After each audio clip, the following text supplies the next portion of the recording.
Hello and welcome to the Writing for Academic Publication webinar series hosted by the Graduate Writing Center at Teachers College, Columbia University. My name is Kathleen Chang-Stahl and I'm one of the writing fellows facilitating this webinar.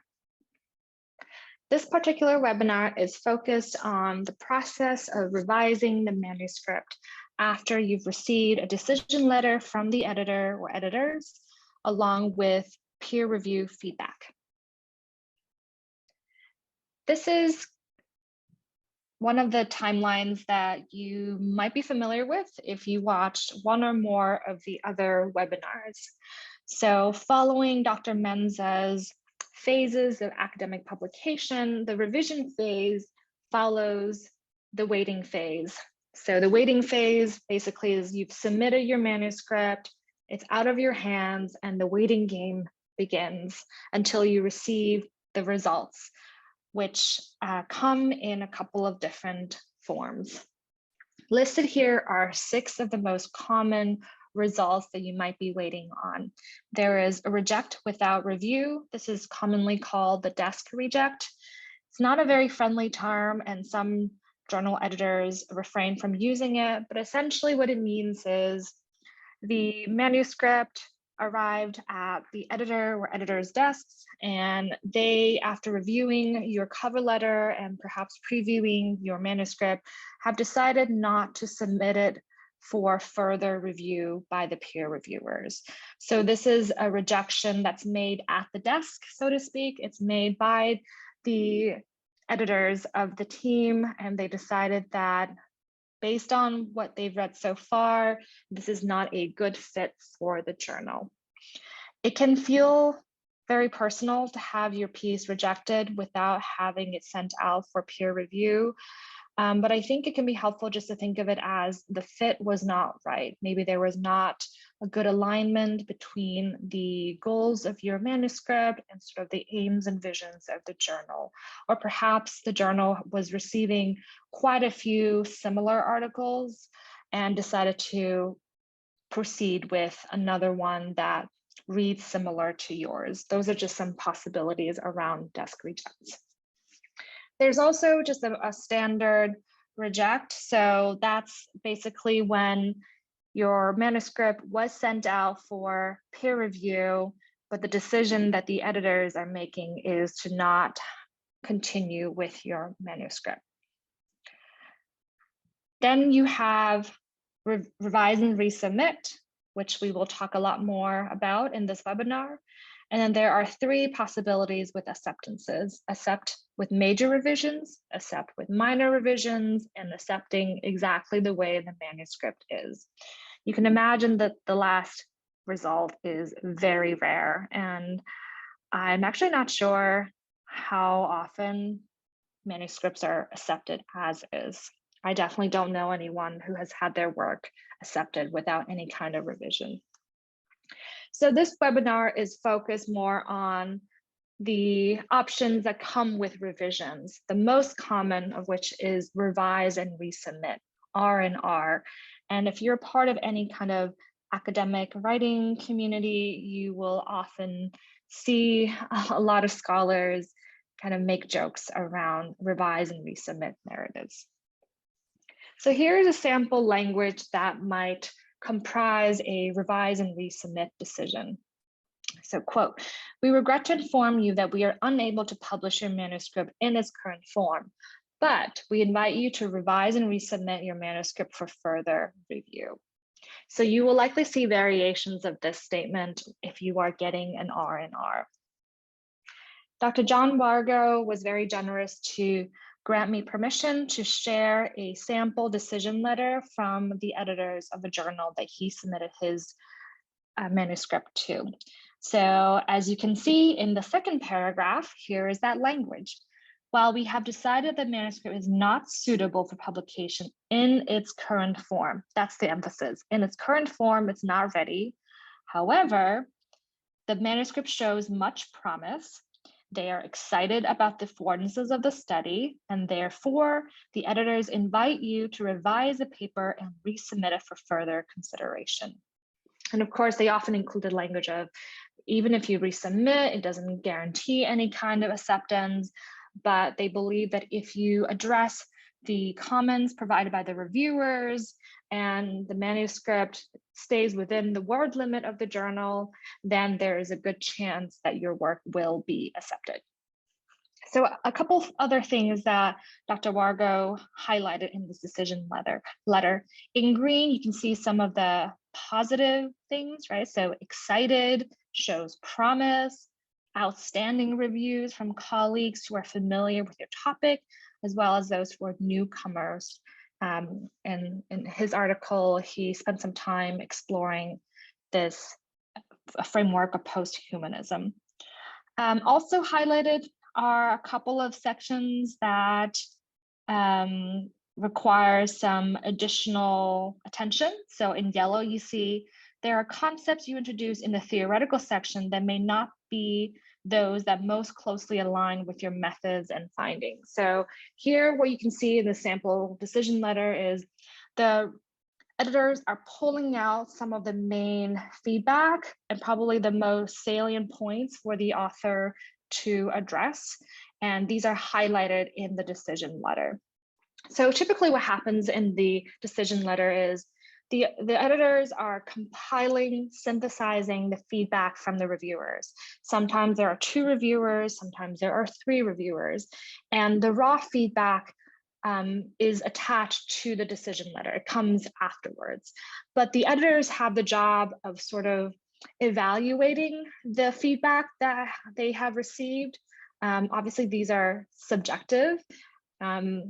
There are lots of comments and memes around reviewer 2, who is often known as the more critical, less friendly, the reviewer that basically crushes your soul a little bit in their feedback.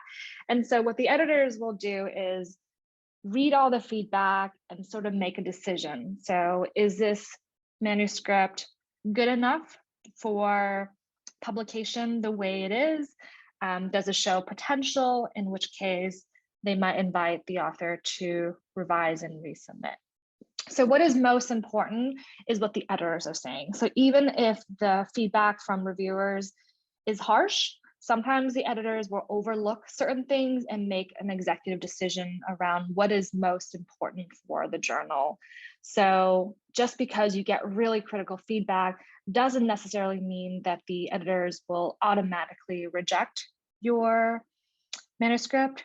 Likewise, even if you get really positive reviews from reviewers, the editors can still sort of veto that and make a decision as to whether the manuscript is a good fit or not. So there's a lot that happens behind the scenes, and but in general, what I'm showing you here are just certain things to look out for. Something else that Dr. Wargo highlights on the second page pertains to time. So here the editors are saying, if you would like to have your manuscript reconsidered, then make sure you submit your revised manuscript within 30 days of today's date, which is the day when the decision letter was sent out. And that is really important to pay attention to, because if you feel like you don't have enough time to turn around the manuscript, then that's another decision for you to make in terms of, is this the right place for you? Generally, editors will give authors anywhere from 1 month to around 3 months. That is the most common timeline that my co-author shared with me. 30 days is really on the short end, but for some journals, they have a really quick turnaround time, and so they expect you to move along. So that's something to be ready for, is even if the waiting period is long, once you get a decision, you often have to move very quickly. So this is another decision letter. This is the one that I received with my co-written piece. This is also a revise and resubmit, but it is framed a little bit more optimistically. So the editors say, the reviews are in general favorable and suggest that, subject to minor revisions, your paper could be suitable for publication. Please consider these suggestions, and I look forward to receiving your revision. It would be preferable if you resubmit within 3 months. So when we got this decision, obviously we were thrilled because of the language of minor revisions. So before we even looked at the feedback, which was actually rather extensive, it was promising to us to hear from one of the editors that they consider the revisions to be minor and not major. Also, the language of favorable and could be suitable for publication, so a little bit more encouraging. And of course, as you can see here, the journal was allowing us 3 months to resubmit. But what my co-author, who is also a very, very experienced writer for publication, she shared with me that the faster you submit, the better in certain ways, because if you wait too long, then your revised manuscript might be sent to different reviewers who might notice new things that they want you to address.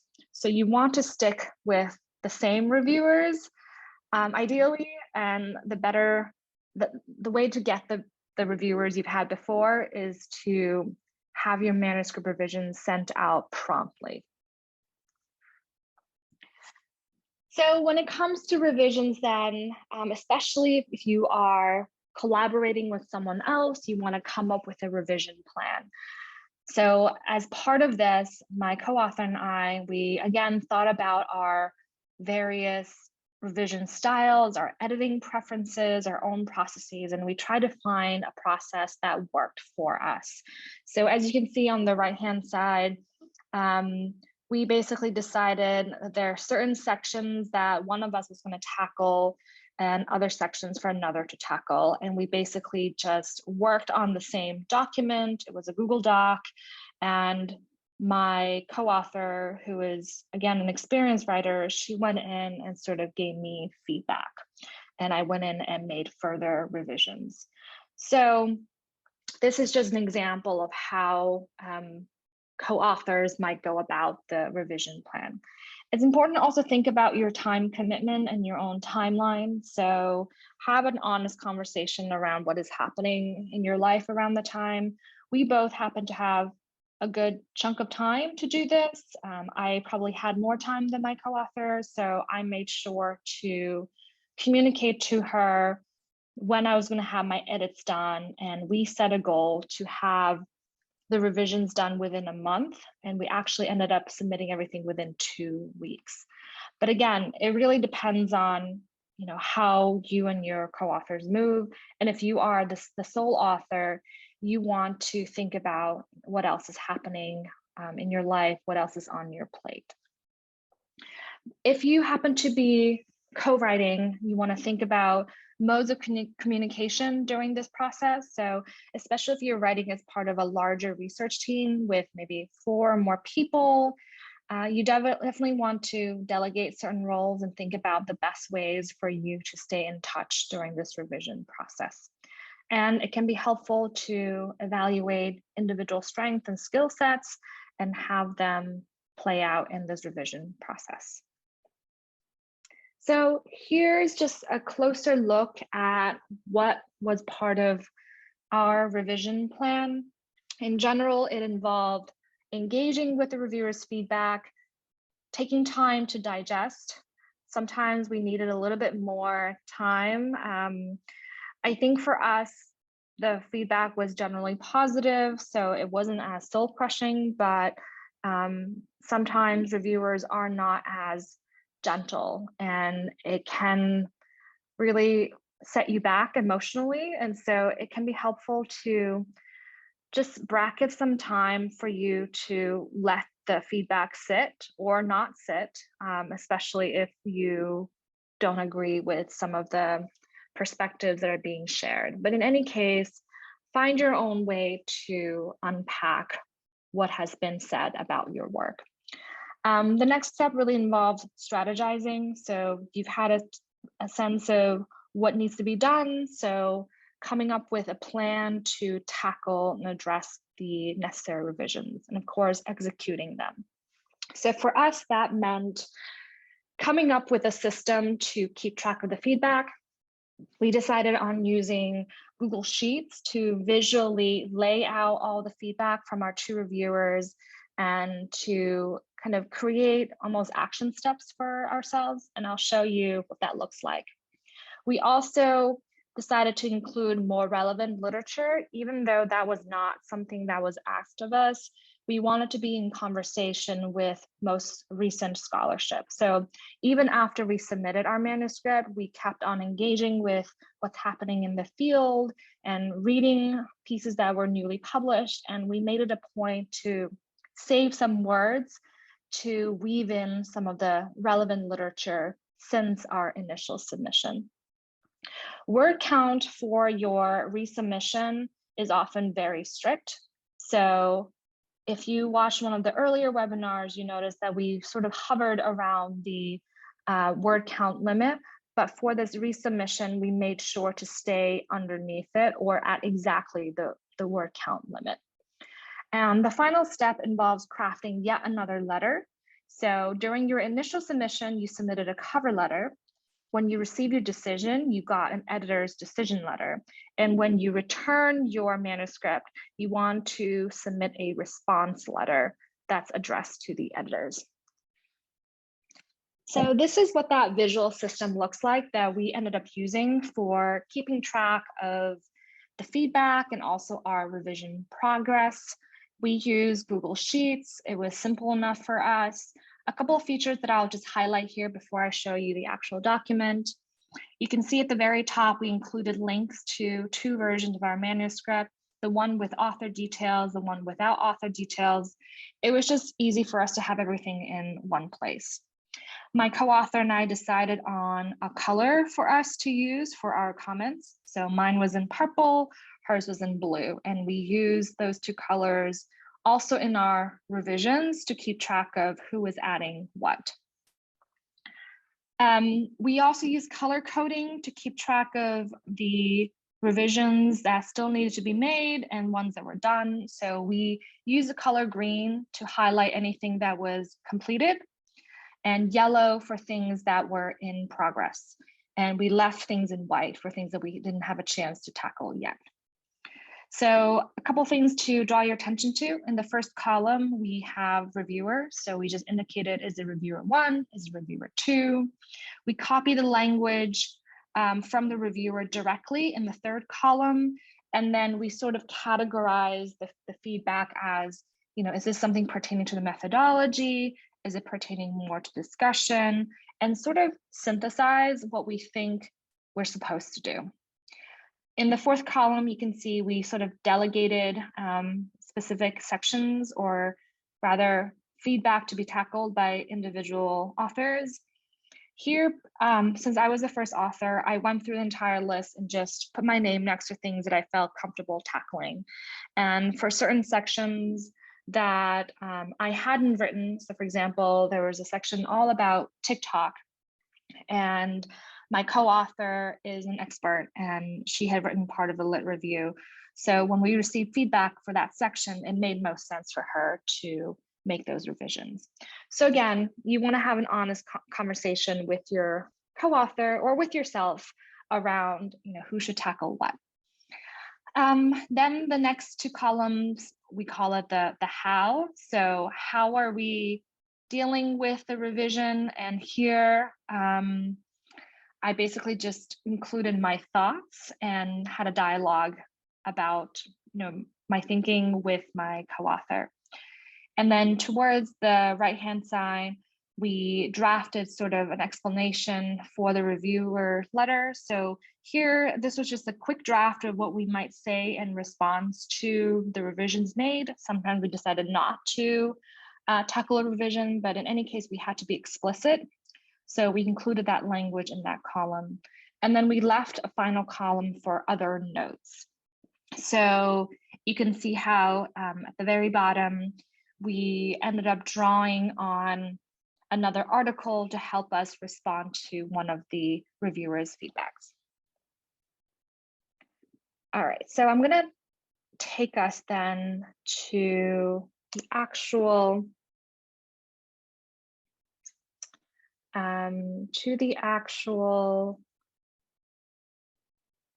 spreadsheet. So as you can see, this is a pretty large document. We had a total of 15 comments from our 2 reviewers. Actually, that's not a whole lot. So you can see how there's a lot of green here. We actually never ended up coming back to update the whole thing. So the stuff that's yellow eventually turned green. But yeah, so you can see a couple of things we did. Sometimes we linked things. So here was an ebook that I was skimming in order to address this comment. And I sort of just shared where I was. And this allowed us to have a more productive meeting around what we were doing later on. So there are different ways of addressing feedback, but we found for our collaboration to have this Google Sheet going, and it was a good way to kind of do our own thing while still remaining in touch. So I'm just want to highlight a couple of things here.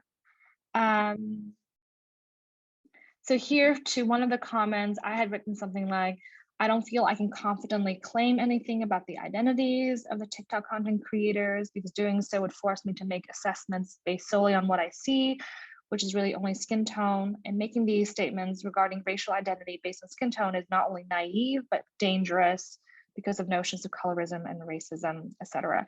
So here you can see how I was uncomfortable with some of the feedback, and my co-author agreed and sort of gave me suggestions for how to write our response to the reviewers in a respectful manner, but still ensuring that we're gonna hold our ground and not engage. So this is the language that we ended up with. We thank reviewer 1 for this noteworthy point regarding the intersectional identities of our Gen Z video corpus creators, something that we acknowledge in our limitations discussion section. In response to this comment, we have added to the manuscript how, while we do not feel comfortable inferring the racial self-identity or social status of the users, we can ascertain that they are youth with access to TikTok and a certain level of digital literacy, which provides some insights into the user's social class context. Please see pages ... And again, we included some other language there. So this is just a sampling of language that is diplomatic, that just gets the work done. So that's just another thing to think about, is the letter that you compose, the response letter. You want to sit with that letter for a little bit. You might be still very emotional about the feedback you received. And since I was working with a co-author, I felt very supported in this process of drafting that letter. But if you're writing this on your own, it can be helpful to have someone engage with your response letter to make sure the tone is appropriate for the context. Again, you don't want to generate more problems if you can avoid them. The idea is to get your work accepted and not to create other conflicts. And so part of that might involve changing your language ever so slightly. Okay, so let's go back. So in addition to sort of having that visual system to address reviewers' feedback, as I mentioned earlier, my co-author and I also kept track of literature to add. So I use Zotero as one of my research tools and also writing tools for publication. And I sort of kept a library of articles that are more recent, as you can see here. And these are the articles that we made sure to try to weave into our revised manuscript. This revision process took some time, and what I'm showing you here are just the many drafts involved. We decided to work with the anonymous version and then created a separate author details version with the final anonymous version. That process just seemed to work better for us. Here I'm also showing you in blue the things that we added. So even though our revisions were so-called minor, we ended up using the opportunity to really improve our various sections. So there's just a lot of blue, right? So you can see here how the revisions were actually extensive. But again, it's really up to you what you feel comfortable with. We felt that these revisions strengthened our paper, so we made sure to make the most of it. And all the way to the right, you can see how we also added new references in blue. So this is just a screenshot showing the first and last page of our response letter to the editors. There were quite a few pages in the middle. The way that we structured our response letter is pretty typical of what most people do. So again, we address the editors directly. We include language in which we thank them for the opportunity to revise and resubmit. We included the title of our piece again, and we showed our appreciation of their time as well as the feedback that we've received from the reviewers. And then in our specific case, we shared with our editors how to engage with our revised manuscript. So we said, we marked in the color blue all the additions we have made to this revision. And also in the response letter, we basically pasted the reviewers' comments in the order that they were mentioned, and we follow that with our response to each item. There are different ways of going about this. Some authors will not do this bullet point format, but instead sort of weave in responses in a more narrative form. So there are different ways of going about this, but visually we felt this was the clearest. And again, we did this for reviewer 1, and we did this for reviewer 2. And at the very end, we thanked them for the opportunity and we signed it as the authors. Again, we did not include our actual names because we wanted to keep this version anonymous. Here, I'm just showing you again, sort of the behind the scenes process of how this response letter came into being. So we pulled a lot of the language and thinking we had used as part of our visual tracking system. So our thoughts and our writing, our explanations were drafted in this Google Sheets. And then we took some of that language and tweaked it in our final letter. So similarly here, you can see how the language, sometimes we took directly, sometimes we made additional revisions. But again, this is just meant to show you how we use this Google Sheets platform to do the work for us in some ways. So even before we were drafting the response letter, we were already thinking about the response letter as we were populating the Google Sheets with our thinking around the comments. So after we submitted our revised manuscript, the waiting game continued. Something that I learned is you might want to be a little bit more hands-on and just keep emailing the publishing team around the status of your manuscript. And again, I tried to use the language of, the request revisions were quite minor, therefore, it makes sense for us to expect maybe the final decision a little bit earlier. And so I'm also including kind of the response from the editorial team.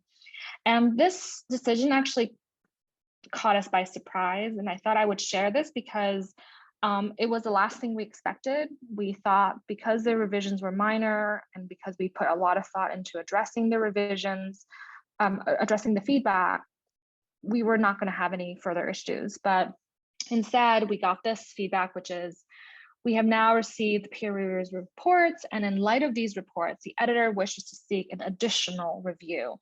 We have therefore sent your manuscript to one of our expert reviewers, and we will be in touch with you again as soon as this report is received.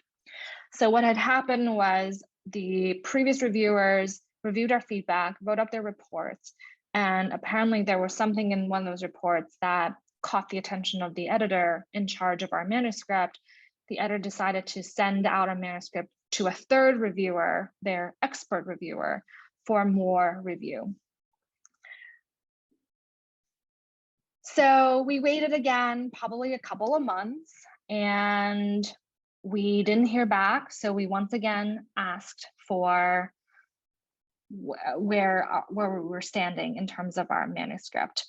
And here, the editorial team basically told us that the associate editor decided to seek re-review by the original reviewers after they sent our manuscript to that third expert reviewer.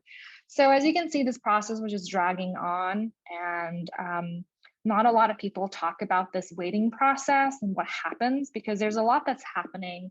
And my hope was, by showing you some of these correspondence exchanges, you have a sense of what might be happening behind the scenes.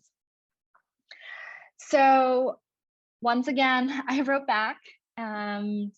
We finally saw a change in the status of our manuscript. It was updated to decision pending.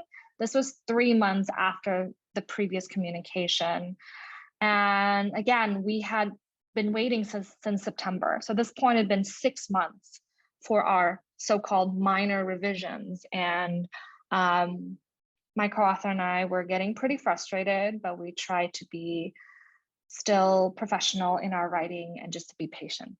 And all of that paid off, I would say. You can see how the editorial office staff, they recognized that it had been a while, so they decided to put in a word for us with the editor-in-chief to have them make their decision as soon as possible. And 7 days later, a week later, we did receive our final decision, and it was very positive. So here they said, "We are pleased to accept your paper in its current form, which will now be forwarded to the publisher for copy editing and typesetting." Yeah, so happy ending to this very, very long journey. And of course, there is still more feedback. So the 2 original reviewers, after getting our revised manuscript, gave us some more feedback. And as expected, these were pretty generous and kind. And so I'd like to end this webinar with just a couple of words from our GWC team. So as you can see, there's a lot that happens behind the scenes in the editorial office of the journal that you're submitting to. And sometimes if you want to gain more insight into what happens behind the scenes in order to help you on the writing end, it can be a good experience to serve and volunteer as a journal reviewer. This is a way to not only kind of build your academic CV, but it also just gives you a lot of hands-on experience in terms of what reviewers are looking for, because once you play that role, it becomes easier, I've been told, in terms of writing your manuscript and also drafting the response letter. So this could be something to think about, volunteering to be a journal reviewer or kind of serving on some kind of journal board, editorial board. So thank you so much for joining me for this webinar, and hopefully this was helpful. Take care, everyone.